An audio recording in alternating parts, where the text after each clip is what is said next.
Hi.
හරි අහිතකර බලපෑම් වලට අපි යමු. එකක් තමයි ඔයගොල්ලන් ලියන්න පුළුවන් ශ්‍රී ලංකාවේ පැවති ස්වයං පෝෂිත කෘෂි ආර්ථික රටාව බිඳ වැටි. ශ්‍රී ලංකාවේ පැවති ස්වයං පෝෂිත කෘෂි ආර්ථික රටාව බිඳ වැටීම.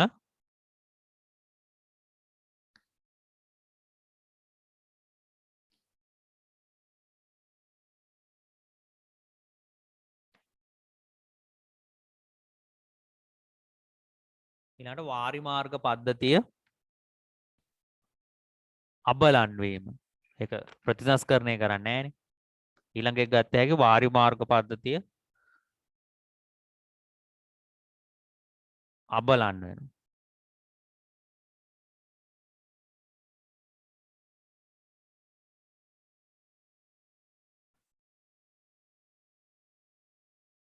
තුන්වෙනි එක ගත්ත හැකි මෙරට වැසියන්ගේ ආහාර ආනයනය කිරීම. ලංකාවේ මිනිස්සුන්ට ඕනි ආහාර ආනයනය කරන්න පටන් ගන්නවා. ඉස්සර ආනයනය කරේ නැහැ. මෙරට වැසියන්ගේ ආහාර ආනයනය කිරීම.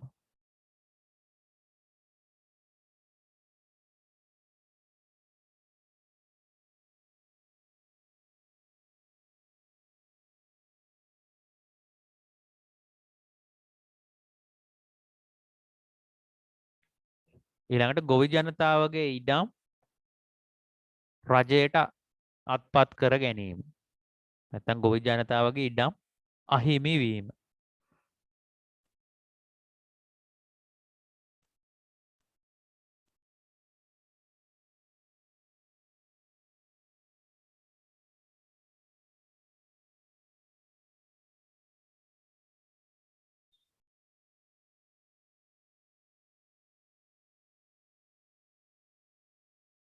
ඊළඟ එක ගොවි ජනතාව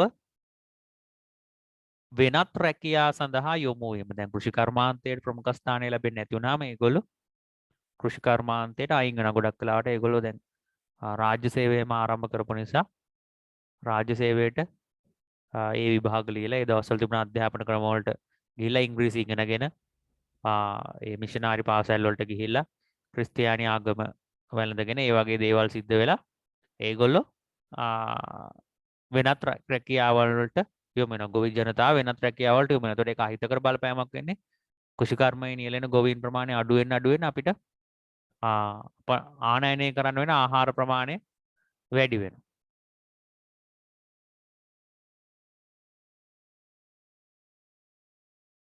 ඊළඟ එක සමාජ ආර්ථික රටාව බිඳ වැටෙනවා. සමාජ ආර්ථික සංස්කෘතික රටාව බිඳ වැටෙනවා. කලින් තිබුණු දේවල් වෙනස් වෙනවා.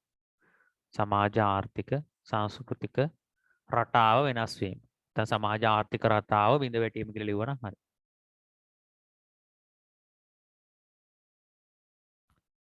මෙතන අපිට අහිතකර බලපෑම එච්චරයි. ඒක හරි. මෙතන හිතකර බලපෑම වලට අපිට තව හිතලා ගන්න පුළුවන් ඕන නේ. භෝග වෙනත් භෝග වර්ග හඳුන්වා දීම. අපේ රට අතර වෙනත් භෝග වර්ග හඳුන්වලා දෙනවනේ නේද? තේ, රබර් ඒවා හඳුන්වලා දෙනවා. ඊට පස්සේ අන්නාසි,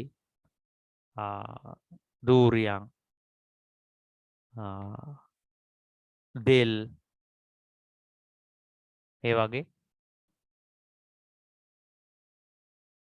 ශාක වර්ග වෙනත් භෝග වර්ග අපේ රටට හඳුන්වා දීම සිද්ධ වෙලා තියෙනවා. ඒක ලියන්න පුළුවන් වෙනත් භෝග වර්ග හඳුන්වා දීම. තේපොල් රබර් ඊට පස්සේ කෝපි ඊට පස්සේ දූරියන් ඊට පස්සේ දෙල් අන්නාසි තව ඔයගොල්ලෝ හොයලා බලන්න විදේශ ආක්‍රමණ එක්ක අපේ රටට ආපු ආහාර වර්ග මොනවද කියලා විදේශ ආක්‍රමණ සමග අපේ රටට ආපු ආහාර වර්ග ඔය මැංගුස් ටින් කියන ඒවා අපි මැංගුස් කිව්වට ඒක ලියන්නේ මැංගුස්ටින් කියලා නේද මැංගුස්ටින්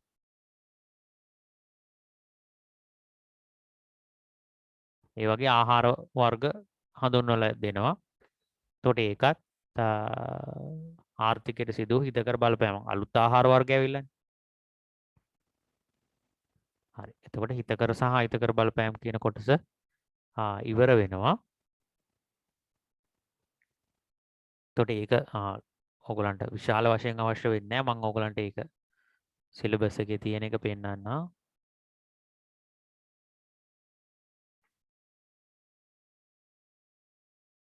හරි. එතකොට ඔයගලන්ට දැන් වෙන PDF එකක් පේනවා මෙතන. එතකොට අපි මේ කතා කරන්නේ යටත් විජිත සමයේ වැවිලි කෘෂිකර්මාන්තය. ඒකට ඉංග්‍රීසියෙන් කියනවා කොලොනියල් ප්ලාන්ටේෂන් ඇග්‍රිකල්චර් කියලා.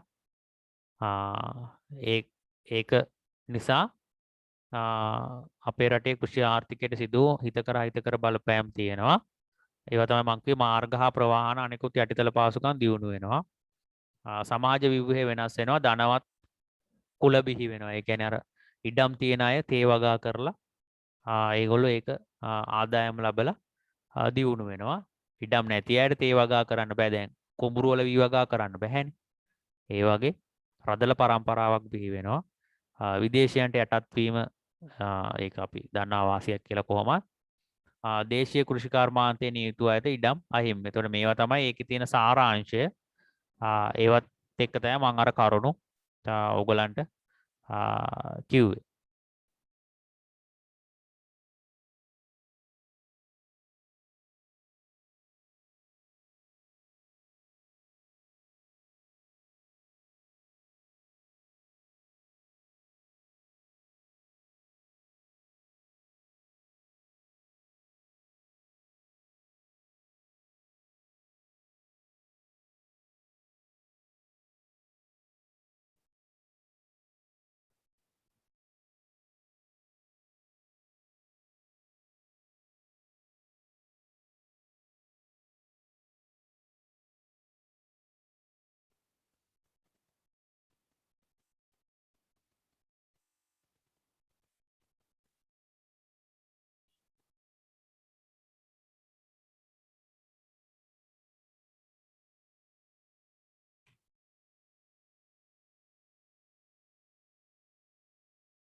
හරි. ක්ලාස් එකට සම්බන්ධ වීමේ ගැටලුවක් තිබුණා එක පුතේකට ඒක පොඩ්ඩක් निराකරණය කරා. හරි. එතකොට මෙන්න මේ කරුණු කාරණා ටික ඔයගොල්ලෝ මතක තියාගන්න. ඒක එම ලොකුවට කටපාඩම් කරන්න යන්න එපා. නිකන් කියවද්දි මතක තියාගන්න පුළුවන් විදිහට නිකන් පොඩි අදහසක් විතරක් තියාගන්න. ඔයගොල්ලන්ට පාඩම් කරන ඒවා ඉස්සරහදී ගොඩක් වෙලාවට හම්බ වෙනවා. තව ඉස්සරහදී.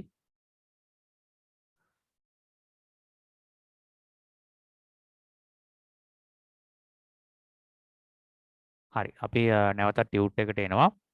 ඒ වගේ මම ඕගලන්ට ගිය සතියේ මතක් කරා අර දලදේශීය නිෂ්පාදිතය සම්බන්ධව වර්තමානයේ තත්ත්වය පිළිබඳව හොයලා බලන්න කියලා කාට හරි හොයලා බලන්න පුළුවන් වුණා නම් ඒ හොයාගත්ත දත්ත ඒ කියන්නේ දැන් අපි අර ටියුට් එකේ තියෙන්නේ පරණ ගොඩක් පරණ අවුරුදු වල දත්තනේ මං කිව්වා අර මහ බැංකු වාර්තාවෙම ඕගලන්ට හොයාගන්න පුළුවන් නම් ඒ මහ බැංකු වාර්තාවත් එක්ක දලදේශීය නිෂ්පාදිතයට කෘෂි කර්මාන්තයේ සේවා කර්මාන්තවල දායකත්වයේ පිළිබඳව සහ කෘෂි කාර්මික ශේෂ්ත්‍ර කියලා අපි කිව්වේ භෝග වගාව සත්ත්ව පාලනය දීවර කර්මාන්තය වන වගාව වගේ ඒවා කොහොමද දායක වෙන්නේ කියලා අලුත් තොරතුරු හොයාගන්න උත්සාහ කරන්න ඔය පත්තරවල එහෙම සමහරලාට ඒ පිළිබඳ ලිපි යනවා ඒක අනිවාර්යෙන් හොයන්න අවශ්‍ය නැහැ ඒක පොඩි පොඩි ඉන්ට්‍රස්ට් එකක් එහෙම නැත්නම් පොඩි පොඩ්ඩක් බහැලා ඉන්න ඒකේ නේද ඒකට කරුණු හොයන්න එතකොට ටිකක් විෂය ආසයි හිතෙනවා නේද ඔගොල්ලෝ හොයලා බලන්න මම ඕගලන්ට සටහනක් දෙනකොට ඒකට එකතු කරනවා ඒවා ඊට පස්සේ ශ්‍රී ලංකාවේ අතීත කෘෂි සංවර්ධනය සම්බන්ධව තියෙන ලිපි හැම නිකන් කියවලා බලන්න කටපාඩම් කරන්න එහෙම නම් යන්න එපා මොකොත් ඒවා නිකන් කියවලා බලන්න මොනවද කොහොමද මොනවද හදලා තිබුණු වැව් රජවරු කරපු දේවල් ඕගලන්ගේ පරණ ඉතිහාස පොත් එහෙම නැත්නම් ඔය ඕලෙවල් ඉතිහාස පොත්වල උනත් ඒවා තියෙනවා ඒ කරුණු නිකන් කියවලා අදහසක් තමන්ගේ ඔළුවේ තියාගන්න. එතකොට උත්තරයක් ගොනු කරනකොට උනත් කරුණු ඉදිරිපත් කිරීමේ හැකියාව තියෙනවා. මමත් ඕගලන්ට ඒ ඉතිහාසය සම්බන්ධ දේවල් ටිකක් දෙන්න. ඉතිහාසය සම්බන්ධව ගොඩක් උගන්වන්නේ නැහැ. එතකොට මේක ඉතිහාස පාඩමක් වෙන හින්දා ඒවා නිකන් අදහසක් තියාගන්න. දැන් පළවෙනි වැව අබේ වැව එහෙම නැත්නම් බසවක්කුලම කියලා හඳුන්වනවා අපි ඒක. ඒ වගේ කරුණු මතක තියාගන්න. ඊට පස්සේ ඔයගොල්ලෝ දැන් එල්ලංගා පද්ධතිය කියන එක ඔයගොල්ලෝ දන්නවා. එල්ලංගා පද්ධතිය කියන මම නිර්වචනයක් දුන්නා. ඊට පස්සේ අතීත කෘෂි කර්මාන්තයේ තියෙනවා මෙන්න මෙහෙම ක්‍රමයක්.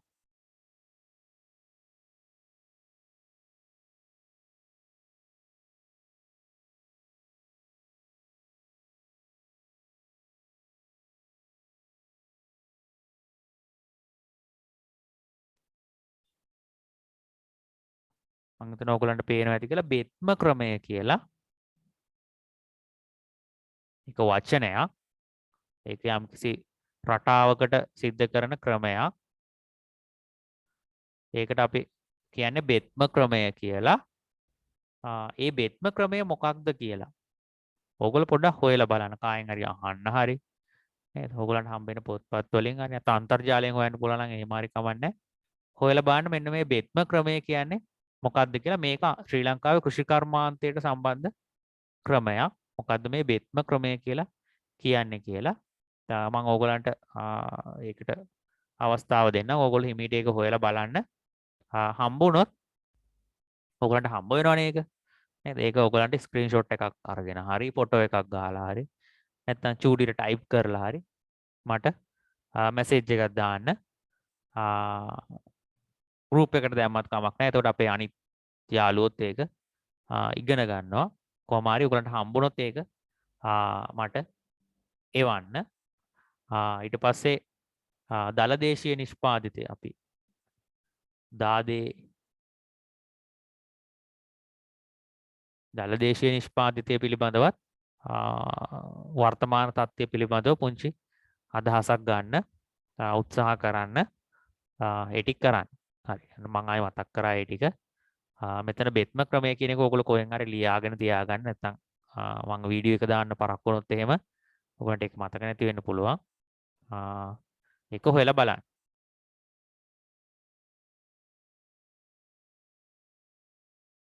හරි. එතකොට අපි වැවිලි කෘෂි කර්මාන්තයට එනකන් ශ්‍රී ලංකාවේ ඉතිහාසය කතා කරා. එතනින් එහාට තව අපිට පොඩ්ඩක් කතා කරන්න තියෙනවා කොහොමද ඒක ගොඩ නැගුණේ කියලා. ඒක එහෙම තියෙද්දි අපි එනවා ඒහා සමගාමීව දැන් ඒ වර්ෂත් එක්ක එනකොට ඒහා සමගාමීව ලෝකයේ තුල ඇති වුණු විප්ලවයක් සම්බන්ධව සාකච්ඡා කරන්න. මේක ඕගොල්ලෝ පුංචි පන්ති වල ඉගෙනගෙන තියෙනවා මොකද්ද කියලා. ඒක තමයි අපි කියන්නේ හරිත විප්ලවය කියලා. හරි ඒ විප්ලවය තමයි හරිත විප්ලවය. අපි ඉංග්‍රීසියෙන් කියනවා green revolution කියලා. එතකොට මෙතන හරිත කියන වචනේ තේරුම කොළ පාටනේ. එතකොට පරිසරයේ ශාක ප්‍රජාව නැත්නම් පරිසරයේ භෝග වගා කිරීම වැඩි කිරීමේ සඳහා සිදු වූ විප්ලවයක් හැටියට තමයි අපි මේක සලකන්නේ. එතකොට මෙතන තියෙනවා ඔයගොල්ලන්ට හරිත විප්ලවය සම්බන්ධව තොරතුරු. මෙතන තියෙනවා හරිත විප්ලවය සම්බන්ධව තොරතුරු. එතකොට මේකෙදි අපි බලමු මේ හරිත මම මේක කියවන්නේ නැහැ. ඕගොල්ලෝ මේක හිමීට කියවන්න. කියෝලා ඒකේ තියෙන කරුණු තේරුම් ගන්න. අපි බලමු හරිත විප්ලවය කියන එක ඇයි එන්නේ? හරිත විප්ලවය මොකටද මෙතන ඇවිල්ලා තියෙන්නේ කියලා අපි බලමු. දැන් දිනෙන් දින නැත්නම් වසරින් වසර අපේ පෘථුවියේ ඉන්න මානව ජනගහනය නැත්නම් ජනගහනය වසරින් වසර වැඩි වෙනවා. ජනගහන ප්‍රමාණය සංඛ්‍යාව වසරින් වසර වැඩි වෙනවා. එතකොට ඒක ක්‍රමිකව ගමන් කරනවා. ඒක මෙහෙම ප්‍රස්ථාරයක් ගත්තොත් එහෙම මෙන්න මේ වගේ ඔන්නෝම වැඩි වේගෙන එනවා. එක්තරා අවස්ථාවක කොහොම එනවා. ඒ තාම එතන ඇවිල්ලා නැහැ. ජනගහන වක්‍රය කියලා එකක් තියෙනවා. එතකොට ජනගහනය වැඩි වෙනවා. හැබැයි අපිට තියෙන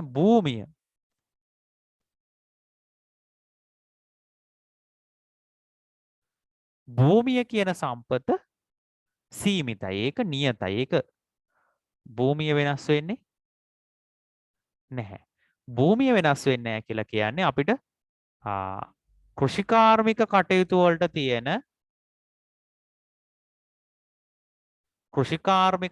වලට තියෙන භූමිය වැඩි වෙන්නේ නැහැ. ජනගහනය වැඩි වුණාට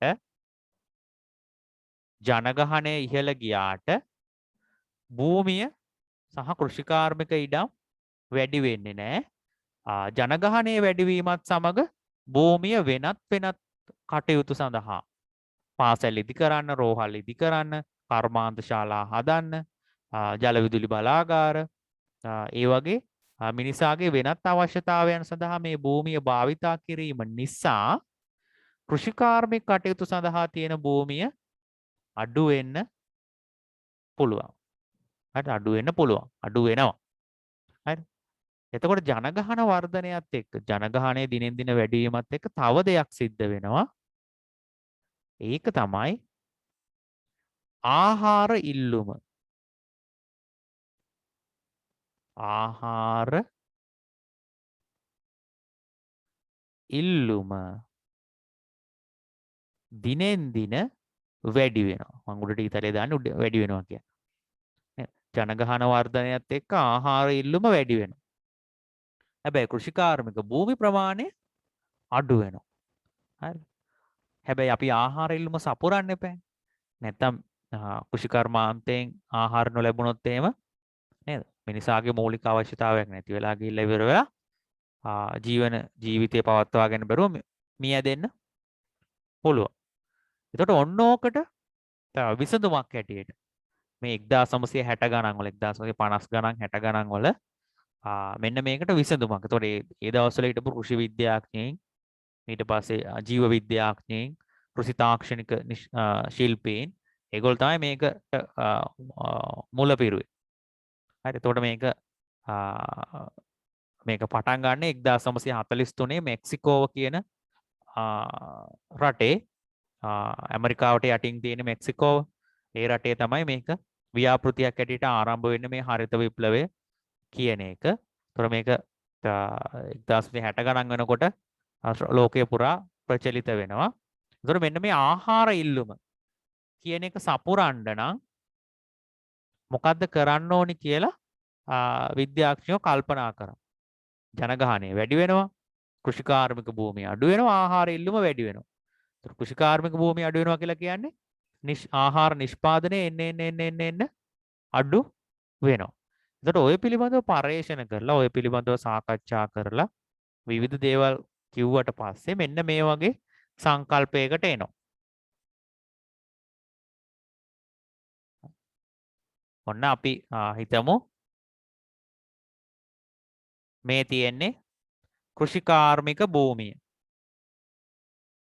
මේ තියෙන්නේ අපේ තියෙන කෘෂිකාර්මික භූමිය. ඒකේ තමයි වගා කටයුතු කරන්නේ. ජනගහනය දිනෙන් දින වැඩි වෙනවා. ආහාර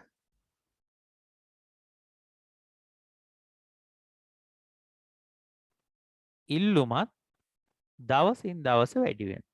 ජනගහනයත් වැඩි වෙනවා. ආහාර ඉල්ලුමත් වැඩි වෙනවා. අපි තුමු භූමිය නියතයි කියලා. නියතයි කියන්නේ භූමිය වෙනස් වෙන්නේ නැහැ කියලා නිකන් ජොලියට වගේ උපකල්පනයක් කරමු. එතකොට දැන් අපි හිතමු ඔන්න අපි අවුරුදු දෙකක් ගමු. අපි හිතමු ඔන්න නිකන් ඉලක්කමක් ගමු 1943. හරි. ඒතකොට 1943ට වඩා 1945 විතර වෙනකොට මම ජොලියට කියන්නේ 1943ට වඩා 45 දී ජනගහනය වැඩි. ආහාර අවශ්‍යතාවයත් වැඩි. ඒ නිසා 1943 දී නිෂ්පාදනය කරපු ප්‍රමාණයට වඩා වැඩි ප්‍රමාණයක් ආහාර නිෂ්පාදනය කරන්න ඕනේ. 43ට වඩා 45 හදන්න ඕනේ. ඒ වුණාට භූමිය නියතයි. භූමිය වැඩි කරගන්න බෑ. ඔන්න භූමිය වැඩි කරොත් නම් අපිට නිෂ්පාදනය වැඩි කරන්න පුළුවන්. ඒ නිසා අපි මේ භූමියට තෝරාගන්න භෝගය වැඩි දියුණු කරන්න ඕනි. අඩු ප්‍රමාණයකින් වැඩි අස්වැන්නක් ලබා දෙන විදිහට. නැත්නම් අඩු හෙක්ටයාර ප්‍රමාණයකින් වැඩි අස්වැන්නක් ලබා දෙන විදිහට භෝගය වෙනස් කරන්න ඕනේ. එතකොට ඒ සඳහා භෝග වැඩි දියුණු කරනවා. භෝගවල අස්වැන්න වැඩි දියුණු කරනවා. ජාන තාක්ෂණය, දෙමුහුම් ක්‍රම මුහුම් කරලා අර ඔයගොල්ලෝ මෙන්ඩල් නියමයට ඉගෙන ගන්න පරාගණය කරලා හැම පුළුවන් කියලා නව ලක්ෂණ ගමන් කරවන්න. ඒ වගේ දේවල් කරලා ඊට පස්සේ මේ භූමියට පොහොර යොදලා මේ භූමියට හොඳට පොහොර යොදනවා. රසායනික පොහොර හොඳට යොදනවා. ඊට පස්සේ මේකේ පලිබෝධනාශක පාවිච්චි කරනවා. කෘමිනාශක, වල්නාශක ඒවා පාවිච්චි කරනවා. එක කෘමියෙක් දැක්ක ගමන් මුළු යායටම කෘමිනාශකේ ගහලා දානවා. නේද? ඒ වගේ අධික ලෙස යෙදවුම් පාවිච්චි කරනවා. ජලය සම්පූර්ණයෙන් හොඳට සපයනවා. පොහොර සපයනවා. ඊට පස්සේ පලිබෝධනාශක, වල්නාශක, කෘමිනාශක, හෝමෝන වර්ග ඕවා පාවිච්චි කරනවා. ඊට පස්සේ මිනිස්ත්‍රමය අතෑරලා ඉවරලා ඔය ට්‍රැක්ටර් වගේ දේවල් පාවිච්චි කරලා යාන්ත්‍රීකරණ ක්‍රම පාවිච්චි කරලා භූමිය සකස් කරනවා. එතකොට ඉක්මනට වගා කරන්න පුළුවන්. කාලය අඩුවෙන් වගා කරන්න පුළුවන්. එතකොට කන්න දෙකක් වගා කරපු එක කන්න තුනක් වගා කරන්න. අන්න එහෙම දේවල් පාවිච්චි කරලා ඉවර වෙලා ආහාර නිෂ්පාදනය දෙගුණ කරනවා. ආහාර නිෂ්පාදනය දෙගුණ කරනවා. එහෙම නැත්නම් අපි තුමු කලින් මෙට්‍රික් ටොන් 1000ක් හැදුවා නම් මේ භූමියෙන්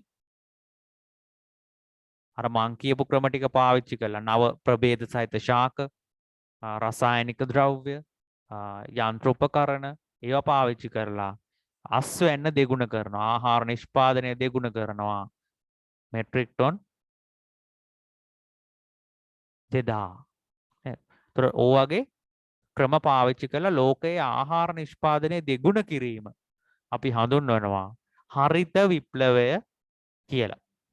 ඒ වගේ නිෂ්පාදනය දෙගුණ කිරීම අපි හඳුන්වනවා හරිත විප්ලවය කියලා. එතකොට මේකට හරිත විප්ලවයට බලපාපු අනිත් විප්ලවය තමයි කාර්මික විප්ලවය. කාර්මික විප්ලවය කියන එක ඔයගොල්ලෝ අහලා ඇති නේද? ලෝකේ කාර්මීකරණයට භාජනය වුණා. එතකොට විවිධ නිෂ්පාදන, විවිධ නව නිර්මාණ කරලියට ආවා. ඔය වාෂ්ප එන්ජිම ඊට පස්සේ මුද්‍රණ යන්ත්‍රය නේද? ඒ වගේ දේවල් ආවා. ඒතර වාෂ්ප එන්ජිමෙන් ප්‍රවාහන පාසුකම් දියුණුනා. එතකොට භාණ්ඩ එහෙම ගමන් කරන්න පටන් ගත්තා. ඊට පස්සේ මුද්‍රණ යන්ත්‍රණය මගින් තොරතුරු පොත් මුද්‍රණය වෙලා පත්තර මුද්‍රණය වෙලා තොරතුරු හුවමාරු වෙන්න පටන් ගත්තා. එතකොට දැනුම ගමන් කරන්න පටන් ගත්තා. එතකොට ඒ වගේ කරුණු කාරණා නිසා මේ හරිත විප්ලවයට මඟ පෑදුනා. ඒ කියන්නේ තොරතුරු දැනුම ඊට පස්සේ යන්ත්‍ර උපකරණ මේ හැම දෙයක්ම ලෝකේ පුරා ව්‍යාප්ත වෙන්න පටන් ගත්තාම හරිත විප්ලවයත් ඒහා සමගාමීව ලෝකේ පුරා ව්‍යාප්ත වෙන්න පටන් ගත්තා. හරි. එතකොට මෙන්න මේ ආහාර ඉල්ලුම සපුරාලීම සඳහා අධික යෙදවුම් පාවිච්චි කරලා අධික යෙදවුම් කියලා කියන්නේ පොහොර අධික ලෙස පාවිච්චි කරනවා වල්නාශක කෘමිනාශක ඒ වගේ දේවල් අධික ලෙස පාවිච්චි කරනවා ඊට පස්සේ යන්ත්‍ර උපකරණ පාවිච්චි කරලා ශ්‍රමය අඩු කරනවා ඒ වගේ දේවල් කරලා ආහාර නිෂ්පාදනය දෙගුණ කිරීම අපි සරලව හඳුන්වනවා හරිත විප්ලවය කියලා. එතකොට මේක ඇග්‍රිවල නැත්තම් කෘෂි විද්‍යාවේ සහ කෘෂි කර්මාන්තයේ හොඳ සන්ධිස්ථානයක් නේද? ඒක එක සන්ධිස්ථානයක්. ඒකේ හිතකර බලපෑමුත් තියෙනවා, අහිතකර බලපෑමුත් තියෙනවා. ඒ 1960 ගණන් වල 1970 80 ඒ කාලවලදී මේ කෘෂි හරිත විප්ලවයේ අහිතකර බලපෑම අපිට පේන්න තිබුණේ නෑ. තිබුණේ හිතකර බලපෑම තමයි. වර්තමානයේ වෙනකොට අපිට තේරෙනවා මේකේ අහිතකර බලපෑම් තියෙනවා කියලා. අන්න ඒ නිසා තමයි මේ කාලේ try කරන්නේ. ඔගොල්ලෝ දැන් නිවුස් වල එමානවා ඇති මෙන්න මේ කාලේ try කරන්නේ කාබනික ගොවිතැන සඳහා යොමු වෙන. අපි ඒකත් සාකච්ඡා කරමු කාබනික ගොවිතැන සඳහා. ඒතර දැන් ට්‍රෙන්ඩ් එක නැත්තම් දැන් අපි කියන්නේ මොකද්ද? දැන් ස්ටයිල් එක තමයි මේ කාබනික ගොවිතැන. හැබැයි ඒකට එකපාරට අපිට යන්න බැහැ. එකපාරට යන්න ගිහලා තමයි දැන් ඔය වැඩේ අනාගෙන ඉන්නේ. නේද? එකපාරට ඔක්කොම නවත්තලා එකපාරට යන්න ගිහින්. නේද? දැන් අපි එකපාරට මොකක් හරි සබ්ජෙක්ට් එකක් කරගෙන ඉඳලා ඒක නවත්තලා එකපාරට වෙන එකකට ගියාම අපිට දැන් ඒව ටික දවසක් උගන්වලා තියෙන නිසා ටික හරි අමාරුයි වෙන එකකට ජොයින් වෙන්න. නේද? ඒ වගේ වැඩක්. නේද? හරි. එතකොට අපි මුලින් බලලා ඉමු හරිත විප්ලවය කියන්නේ මොකක්ද කියලා සහ ඒකේ හිතකර සහ අහිතකර බලපෑම මම හිතනවා හරිත විප්ලවය ගැන පුංචි අයිඩියා එකක් එන්නේ නැති කියලා. නේද? මේක මම කෙටි කරලා බොහොම සරලව කිව්වේ. කියන්න ඕනි අර මූලික කරුණු ටික විතරක් එකට ගොනු කරලා ඒ ටික විතරයි ඔයගලන්ට ඕනි වෙන්නේ. ඒ නිසා ඉතින් ඒ ටික අපි දැනගත්තාම ඇති නිර්වචනය සඳහා.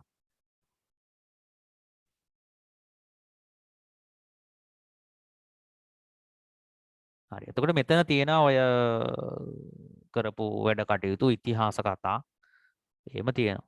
නේද? මේ තියෙන වැඩි පළදාව රතු පාටින් ගහලා තියෙන වැඩි පළදාවක් ලබා දෙන පරිසරයට ඔරොත්තු දෙන භෝග වර්ග හඳුන්වා දීම, විවිධ කුෂි රසායනික ද්‍රව්‍ය, පොහොර පලිබෝධනාශක භාවිතය, වාරි මාර්ග ජලය ලබා දීම, යන්ත්‍ර සූත්‍ර නේද?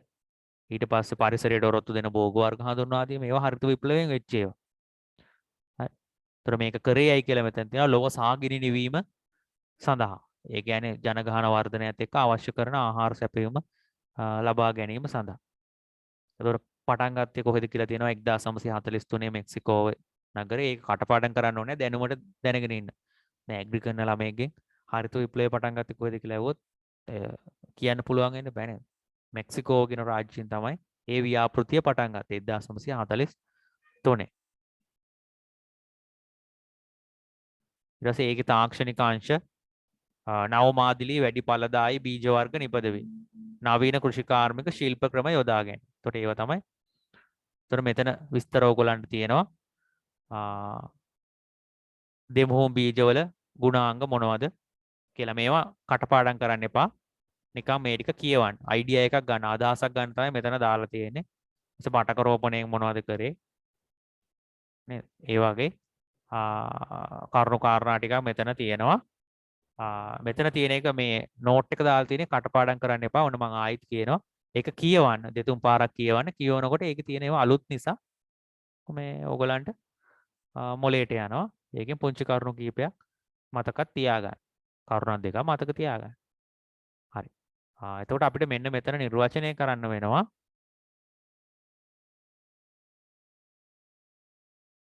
හරිත විප්ලව. අපි දැනගන්න ඕනේ මෙන්න මේ ටික විතරයි. හරිත විප්ලවය කියන්නේ මොකක්ද?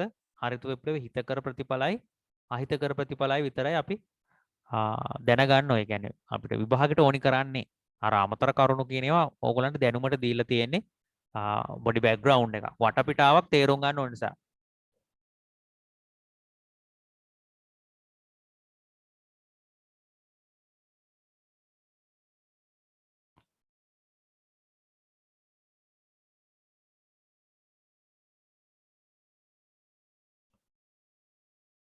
හරි ඕගොල්ලන්ට පේනවා මෙතන අපිට තව විනාඩි 3ක වගේ කාලයක් තියෙන නිසා මෙන්න මෙතනින් පටන් ගන්න එක. මේ තියෙන හරිත විප්ලවය සඳහා නිර්වචනයක් ඉදිරිපත් කිරීමට සහාය වන්න. මම ඒ සහාය වීම තමයි ඔයගොල්ලන්ට දැන් කරේ. මේ ඔයගොල්ලන් ගුරුවත් පොතේ තියෙන ඒවා ඉදිරිපත් කිරීමට සහාය වුණා. ඒකේ කරුණු කාරණා කිව්වා. හරි. ඒ කියනකොට මේකේ තියෙනවා මං කිව්වා කාර්මික විප්ලවයත් එක්ක තමයි මේක පටන් ගත්තේ. ජනගහනය ඉහළ ගියා. ඒකට ආහාර ඉල්ලුම සපුරන්න ඕන වුණා. ඊට පස්සේ අර වැඩි දියුණු කළ දෙමුහුම් ප්‍රභේද නිෂ්පාදනය කරා. යන්ත්‍ර සූත්‍ර පාවිච්චි කරා. අධියදවුම් කියන එක මම ඕගොල්ලන්ට කිව්වා.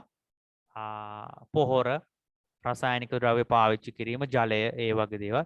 එහෙම කරලා ඒකක භූමියක පළදාව ඉහළ නැංවීමට සිදු කරන ලද ක්‍රියාවලිය. ඒකක භූමියක පළදාව කියලා කියන්නේ දැන් අපි කලින් මෙන්න මේ වගේ අපි භූමියක් හෙක්ටයාරයක් ගත්තා නම් ඒක ඒකක භූමියක් නේ. හෙක්ටයාරයක් හරි වර්ග කිලෝමීටරයක් හරි වර්ග මීටරයක් හරි එහෙම ගන්න පුළුවන්. අපි මුලින්ම හෙක්ටයාරකින් හදනවා මෙට්‍රික් ටොන් 1000ක්. ඊට පස්සේ මෙන්න මේ කියන වැඩ ටික කරලා ඉවර වෙලා අපි ඒ හෙක්ටයාරෙන්ම හදනවා මෙට්‍රික් ටොන් 2000. හරි. එතකොට මේ හෙක්ටයාරය කියන එක වෙනස් වෙලා නැහැ. ඒකක භූමිය එක හෙක්ටයාරකින් 1000ක් හදපු එක හෙක්ටයාරකින් 2000ක් හදනවා කියන එක තමයි ඒකක භූමියකේ පළදාව ඉහළ නංවනවා කියලා කියන්නේ. එතකොට අස්වැන්න වැඩි වෙනවා කියන එක. හරි. එතකොට ඕගොල්ලෝ හරිත විප්ලවය කියන එකේ නිර්වචනෙට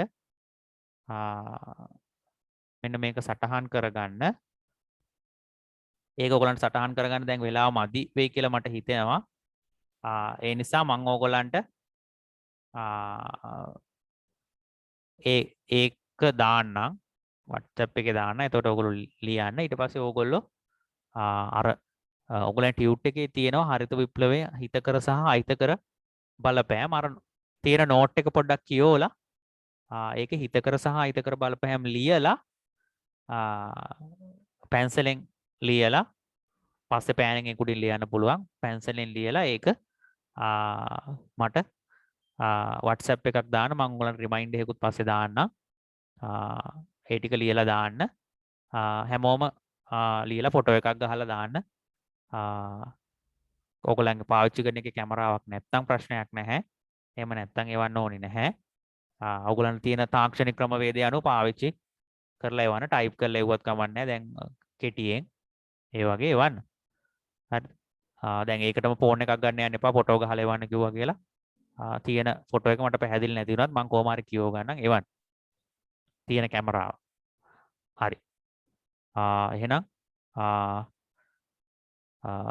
වෙලාව 10 වුණ නිසා පන්ති අපි නතර කරනවා. වෙනත් පන්ති ඔයගලන්ට 10ට පටන් ගන්න නිසා මොන හරි ප්‍රශ්න ගැටලු තියෙනවා නම් ඔයගොල්ලෝ WhatsApp කරන්න, කෝල් කරන්න, අහන්න. බොහෝ විට නොවැම්බර් මාසයේ භෞතික පන්ති පටන් ගන්න පුළුවන් අවස්ථාව අපිට ලැබේ. මම එහෙම වුණොත් ඔයගොල්ලෝ දැනුවත් කරන්න. හරි. එහෙනම් පාඩම තේරුණාද නැද්ද කියලාත් මට මැසේජ් එකක් දාන්න group එකේ. මම දැනගන්න ඕනේ තේරුණාද නැද්ද මොනවද වෙනස් කරන්න ඕනේ කියලා. හරි. එහෙනම් සියලු දෙනාටම සුබ දවසක් ප්‍රාර්ථනා කරනවා. ආයුබෝවන්.